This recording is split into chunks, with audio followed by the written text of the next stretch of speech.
Welcome back. एक नए topic के साथ है। नाम आप लोग डालेंगे magnetic dipole moment of a revolving electron. यानी कि इलेक्ट्रॉन है वो न्यूक्लियस के सराउंडिंग में रिवॉल्व करेगा। हमें उसका सबसे पहले क्या निकालना है, डाइपोल मोमेंट, और उसी को सॉल्व करते करते हमें टू इंटरमीडिएट पॉइंट्स पर पहुंचना है जिनके नाम है gyromagnetic ratio and Bohr magnetron. ठीक है, ये हमारे पाथ के रिजल्ट्स हैं। मेन आर्टिकल का नाम है magnetic dipole moment of a revolving electron. Diagram में देखिएगा, ये न्यूक्लियस है, सेंटर है, और न्यूक्लियस के सराउंडिंग में ही तो भैया ये घूमता है इलेक्ट्रॉन।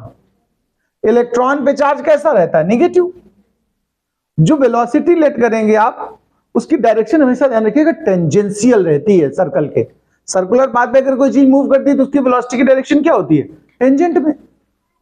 रेडियस कुछ लेट कर लीजिए, आर लेट कर ली पाथ की रेडियस। ठीक है, यहां टू फिजिकल क्वांटिटी की कैलकुलेशन हमें यूज करनी है।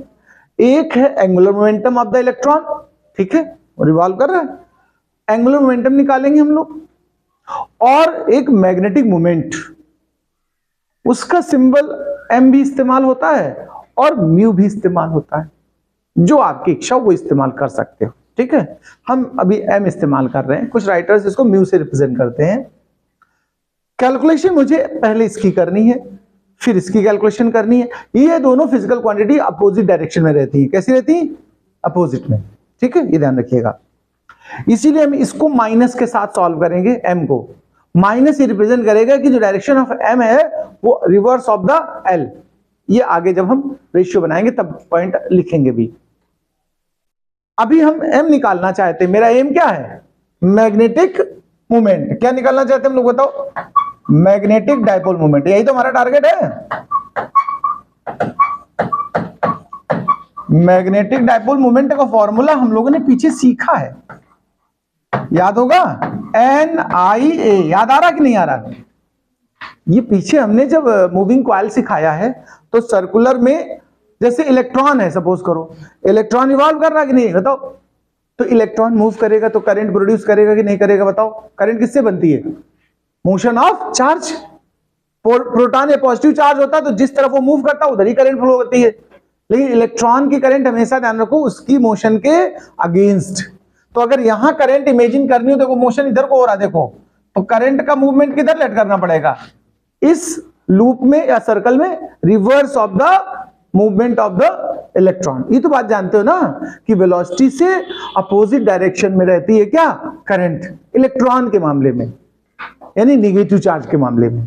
पॉजिटिव चार्ज होता, प्रोटॉन होता, तो जिधर वेलोसिटी है उधर ही इसका डायरेक्शन होता। हमने आई निकालने का सोचा, ए निकालने का सोचा। एन का मतलब नंबर ऑफ टर्न है, तो कई रिवॉल्यूशन होते, हम सिंगल रिवॉल्यूशन पे सॉल्व कर रहे हैं। किस पे, फॉर वन रिवॉल्यूशन। हम सिंगल बार इसको केवल रिवॉल्व करके सॉल्व करना चाहते हैं। तो एन यहां पर क्या इस्तेमाल हो जाएगा फिर इस हिसाब से, वन। आई करंट की बात करूं, Q equal to I T, सुना आप लोगों ने formula, Q equal to I T. तो I equal to Q by T. Q मतलब चार्ज, इलेक्ट्रॉन का चार्ज कितना, कितना बताओ। और एक सिंगल रिवॉल्व करने में जो टाइम लगता है उसको टाइम पीरियड कहते हो कि नहीं कहते, बताओ। टाइम पीरियड का सिंबल क्या होता है, कैपिटल टी। तो करंट जो यहां बन रही फर्स्ट राउंड में या वन राउंड में जो करंट डेवलप होगी उसके लिए फॉर्मूला क्या, E बाई टी सटीक नहीं बैठ रहा है। बट एक बात और मैं आपसे कहना चाहता हूं कि जो टाइम पीरियड अगर हमें रिक्वायरमेंट हो तो डिस्टेंस अपान में स्पीड होता है कि नहीं होता, टाइम बताओ। तो एक राउंड पूरा हुआ मतलब सर्कल पूरा हुआ तो डिस्टेंस क्या हो गई, 2 पाई आर। स्पीड क्या लेट कर ली हमने, v। तो टाइम पीरियड ये हो गया, बोलो। इसके अतिरिक्त तो फिर आई को थोड़ा और इंप्रूव कर लेते, E बाई टी करना है ना, तो E और v ऊपर चला जाएगा, 2 पाई आर नीचे आ जाएगा। ये देखो हमने करंट निकाल दी, हमें आई रखना है ना यहां पर। एरिया सर्कल का क्या होता है ये तो जानते होगे, area of the circle, circular path क्या होता है, पाई आर स्क्वायर। अब देखिए इस जगह पर हम वैल्यूज पुट करना चाहते हैं क्योंकि हम कैलकुलेशन एम की कर रहे हैं। एन की प्लेस में क्या रख लेंगे, 1। आई की प्लेस में क्या रखेंगे, ईवी बाई 2 पाई आर, और ए की जगह क्या रखोगे, पाई आर स्क्वायर। तो देखिए जरा क्या बनने वाला है, ध्यान देखना, ध्यान से समझना। Now m is equal to, ये तो 1 हो गया, इसको कुछ रखने की जरूरत नहीं। i की जगह पर रख दिया EV बाई 2 पाई आर, और a की जगह रख दिया आपने पाई आर स्क्वायर। कुछ कैंसिल हुआ, पाई कैंसिल हुआ, एक r कैंसिल हो जाएगा, ऊपर क्या बचेगा EVR। क्यों भाई जी, E बचा, V बचा और R बचा, नीचे क्या बचेगा देखो जरा, 2 ही तो केवल बचा शायद, मुझे लग रहा है। आपको कुछ और लग रहा हो तो बताइए, इतना ही बना है। आप यहां तक नोट करिए डायग्राम बना करके, फिर आगे का हिस्सा बनाते हैं। चलिए, हम लोगों ने कैलकुलेशन m की कर ली, यानी मैग्नेटिक मोमेंट हमने फाइंड किया है। अब इसको हम रिलेट करना चाहते हैं एंगुलर मोमेंटम L से। तो रिलेट करने के लिए देखो, हम लोग एक फॉर्मूला पहले से जानते हैं, क्लास 11th में था। द एंगुलर मोमेंटम, अगर आपको नहीं याद है तो बता देना, हम दोबारा से बता देंगे कि ये कहां से आया। MVR होता है फॉर्मूला। कितने लोग को याद आ गया कि हाँ एंगुलर मोमेंटम का फॉर्मूला ये होता है? याद आया? जिनको नहीं याद है उनको बता दे जानकारी के लिए कि लीनियर मोमेंटम में R से मल्टीप्लाई कर देते थे तो बनता था एंगुलर मोमेंटम। और लीनियर मोमेंटम होता क्या है बताओ? MV। तो टोटल क्या बन गया? MVR। तो ये 11th क्लास में टॉपिक था एंगुलर मोमेंटम, ठीक है। फिलहाल हमने डायरेक्ट फॉर्मूला यूज कर दिया। ध्यान से सुनना, एंगुलर मोमेंटम का सिंबल कुछ राइटर L बनाते हैं, कुछ राइटर J बनाते हैं, ठीक है। फिलहाल मैं L से इस्तेमाल कर रहा हूं। ये M क्या है? इलेक्ट्रॉन पे सॉल्व कर रहे हो ना, तो मास ऑफ इलेक्ट्रॉन। चाहे तो M रखे हो, चाहो तो सफिक्स में E भी डाल सकते हो, E फॉर इलेक्ट्रॉन। फिलहाल अगर मन में तुम्हारे बना रहे कि M मतलब मास ऑफ इलेक्ट्रॉन है तो कोई दिक्कत ही नहीं। V क्या हो गई? वेलोसिटी। R क्या हो गई? रेडियस। इसमें कोई डाउट किसी को बताओ? तो L इज इक्वल टू क्या तैयार हुआ हमारा? MVR। बोलो, इसको हम इक्वेशन 2 डाल देते हैं यहां पर। अभी हम रेशियो करने जा रहे हैं इन दोनों क्वांटिटी का, यानी M वर्सेस L, ये रेशियो बना रहा हूं मैं। मैग्नेटिक मोमेंट अभी हम लोगों ने क्या निकाला था देखो, पिछले अभी फर्स्ट इक्वेशन में देखो क्या निकला, देखो EVR अपान 2, EVR अपान 2, और L की वैल्यू अभी निकाली हम लोगों ने, वो कितनी निकली है देखो, MVR। अगर आप सिंप्लीफाई करेंगे तो M और L का जो रेशियो है वो देखो क्या बना, V cancel, R cancel, E by 2M। ध्यान से सुनना जरा मेरी बात, गौर से सुनना भैया जी। E की value 1.6 into 10 to the power minus कितना होता है? 19। जानते हो कि नहीं जानते हो? मास ऑफ इलेक्ट्रॉन भी तुम लोग को याद होगा, वैसे मैंने बताया था 9.1 10 टू पावर माइनस 31 kg। ये जो क्वांटिटी है दोनों देखो कांस्टेंट है कि नहीं? E भी कांस्टेंट है, M भी कांस्टेंट है, तो इनका रेशियो जो कुछ आएगा हमेशा के लिए कांस्टेंट आएगा ना। वो रेशियो अप्रोक्सीमेटली आता है 8.8। आप सॉल्व करके देख लीजिएगा, 10 टू द पावर 10। यूनिट अगर हम बताएं आपकी, देखो यहां पर E क्या है? चार्ज। M क्या है? मास। तो यूनिट क्या बनेगी इसकी बताओ? Coulomb per KG. इस रेशियो को, किस रेशियो को? M और L के रेशियो को गायरोमैग्नेटिक रेशियो कहते हैं, इसे GM से रिप्रेजेंट करते हैं। तो इस रेशियो की वैल्यू कितनी आ गई बताओ भाई साहब? Coulomb per KG. It is मतलब GM कह सकते हो, या और हम बात इसको कह सकते हैं, हियर GM है किसका किसका रेशियो? M और L का, is called gyromagnetic ratio. Gyromagnetic ratio of electron. तो देखो एक टर्म यहां पर आ गया आपका गायरोमैग्नेटिक रेशियो, इसको नोट कर लीजिए। फिर हम लोग बोहर मैग्नेट्रॉन की तरफ प्रोसीड करेंगे। तो देखिए अब हम फिर से पीछे आते हैं पिछले टॉपिक पे, जहां हमने ये रेशियो यूज किया था, वैल्यू निकाली थी। देखो ये M और L का रेशियो किया हम लोगों ने, तो हमें क्या मिला? E बाई 2M, यही तो नहीं मिला था?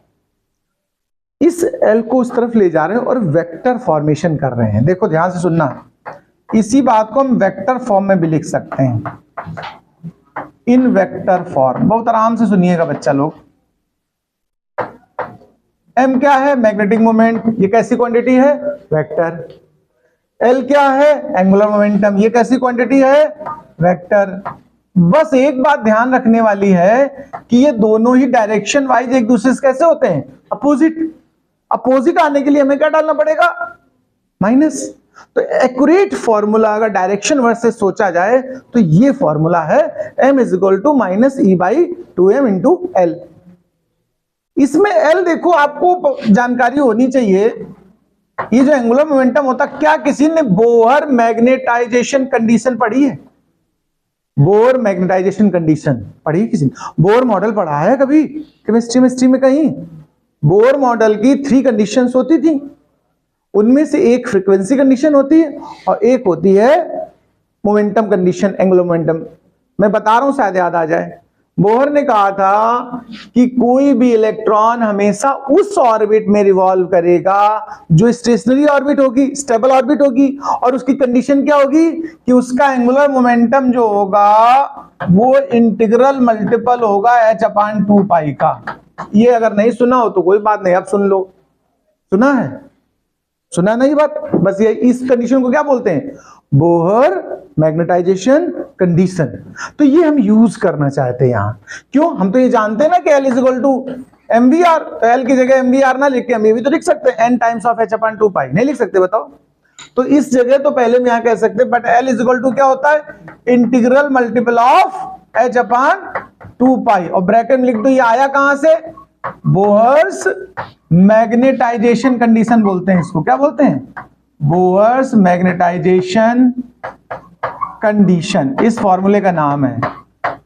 ये बोहर के मॉडल में है, पढ़ा तो होगा Bohr model, Thompson model, plum pudding वाला, फिर बोहर मॉडल, ऐसे नहीं, ये सब थॉमसन और जो भी तमाम मॉडल थे तुम लोगों ने।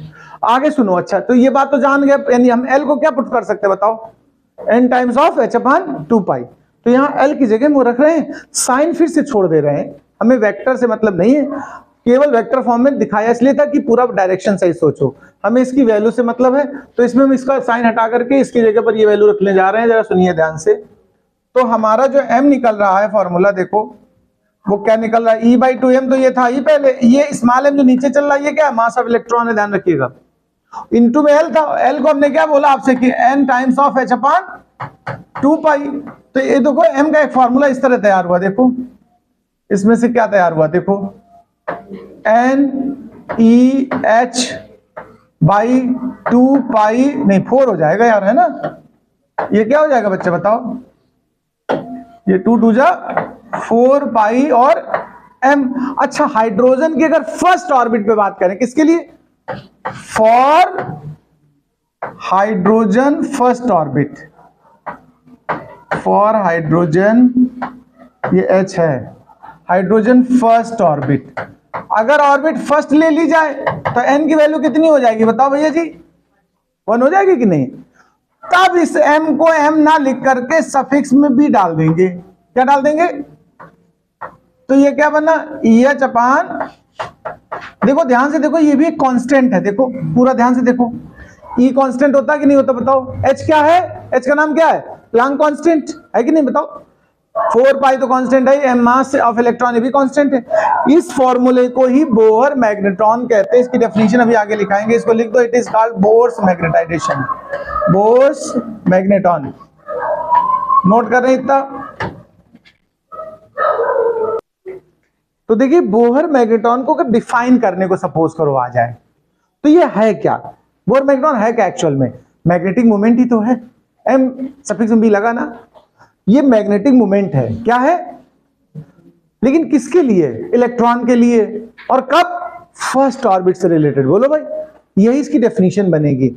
हम कहेंगे द मैग्नेटिक मोमेंट, डेफिनेशन बोल रहा हूं मैं, the magnetic moment of an electron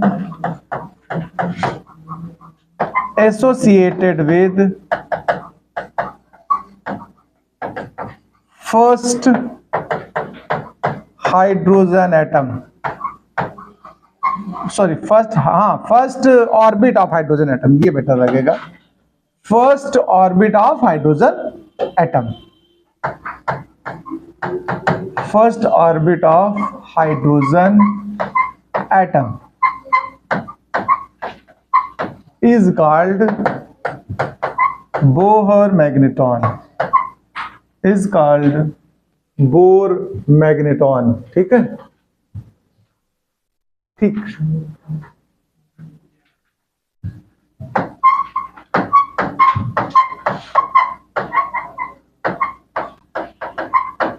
ये नोट कर लीजिए। अब इसकी वैल्यू पे बात करते हैं।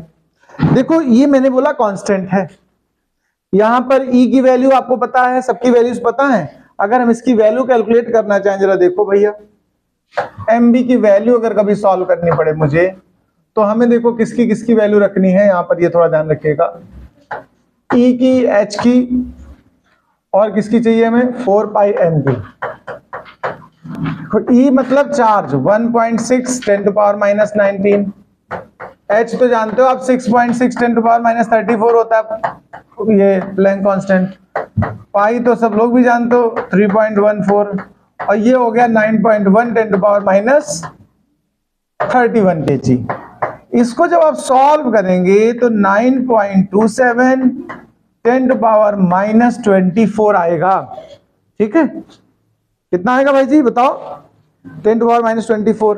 और ये मैग्नेटिक मोमेंट है। यूनिट क्या लिखोगे अगर लिखनी पड़े तो, यूनिट क्या होगी बताओ, ampere metre square. This is the value of Bohr magneton. Okay, note down. Tata bye bye, नमस्कार। इसी आर्टिकल के साथ टाटा बाय बाय के साथ ये आप लोग को न्यूमेरिकल करना है, और इसके 1 पार्ट 2 पार्ट, ठीक है, इन दोनों पार्ट्स का जो रिजल्ट है वो कमेंट में जाकर के डालना है। कहां डालना भाई साहब, कमेंट सेक्शन में जाएंगे और इनके रिजल्ट्स सॉल्व करने के बाद डालेंगे। नमस्कार।